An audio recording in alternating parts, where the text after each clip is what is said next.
କାରଣ ଶ୍ରୀକୃଷ୍ଣ ସ୍ୱୟଂ ଭଗବାନ କୃଷ୍ଣଙ୍କୁ ଯୁଧିଷ୍ଠିର ଦିନେ ପଚାରିଲେ ସଖା ପରେ ଓ ଏ ଜଗତ ଗୋସାଇଁ ଜଗତ ହିତେ ଦୟା ବହି ବିବ୍ରତ କଲେ ନାରୀମାନେ ହୋଇବେ ସୁଖୀ ସବୁଦିନେ ସଖା ସିନ୍ଦୁର ବଜ୍ର ହେବ କୁଳର ଶିଶୁ ଖେଳୁଥିବ ସୌଭାଗ୍ୟବତୀ ଧନବତୀ ହେବ ସେ ପ୍ରତିବ୍ରତା ସତୀ ବେଦ ସାନ ଭୋଗିବ ମରଣୀ ସ୍ୱର୍ଗ ପ୍ରାପ୍ତି ହେବ ଧର୍ମରାଜାଙ୍କ ବାକ୍ୟ ଶୁଣି ହସି କହନ୍ତି ଚକ୍ରପାଣି ସାଧବ ନାରୀମାନଙ୍କର ସକଳ ବ୍ରତ ମଧ୍ୟ ସାର ସାବିତ୍ରୀ ବ୍ରତ ଅଟେ ସେହି ସେ କଥା ଶୁଣ ମନ ଦେଇ ଜ୍ୟେଷ୍ଠ ମାସର କୃଷ୍ଣପକ୍ଷ ଅମାବାସ୍ୟାକୁ କର ଲକ୍ଷ୍ୟ ସାବିତ୍ରୀ ଉଆସଟି ସେହି ସେଦିନ ହିଁ ବ୍ରତ ହୁଅଇ ବ୍ରତଳ ଫଳ ସ୍ୱରୂପରେ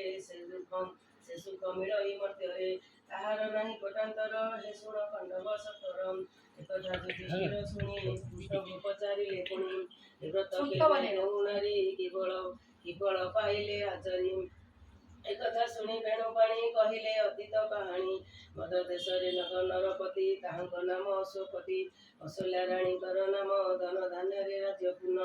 ପ୍ରଜା ବତ୍ସଳ ଅଶ୍ୱପତି ନ୍ୟାୟରେ ରାଇଜ ଫଳନ୍ତି ରାଜା ରାଣୀଙ୍କର ବଡ଼ ଚିନ୍ତା ନଥାଏ ପୁତ୍ର କି ଦୁହିତା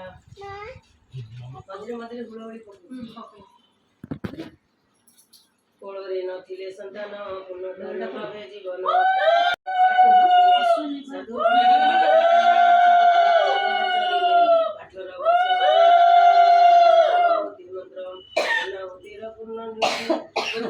ସପନେ ରାଣୀ ହେଲେ ସୁନ୍ଦର ଝିଅଟିଏ କେହି ମା ମା ବୋଲି ଡାକ ଦେଇ ରାଣୀଙ୍କ କୋଳେ ଖେଳୁଥିଲା ସପନ ଶେଷେ ଚାଲିଗଲା ପ୍ରଭାତେ ରାଜା ପାଣେ ରାଣୀ କହିଲେ ଶୁଣ କାହାଣୀ ଉଭୟ ଚିନ୍ତାମଗ୍ନ ଥାଇ ଚଳିଲେ ପୂର୍ଣ୍ଣାହୁତ ପାଇଁ ଅନ୍ତିମ ଆହୁତି କାଳରେ ଦିଶିଲେ ଯଜ୍ଞ ନଳରେ ଅପୂର୍ବ ଜ୍ୟୋତିର୍ମୟ ଦେବୀ ତେଜରେ କମ୍ପିଲା ପୃଥିବୀ କହିଲେ ଶୁଣ ରାଜା ରାଣୀ ମୁଁ ଏଇ ଯଜ୍ଞ ସ୍ୱରୂପିଣୀ ମୋ ନାମ ଅଟେ ଯେ ସାବିତ୍ରୀ ହେବାକୁ ତୁମ ବରଦାତ୍ରୀ ନିର୍ଦ୍ଦେଶ ଦେଲେ ମୋତେ ସ୍ରଷ୍ଟା ଧନ୍ୟ ତୁମର ନିଷ୍ଠା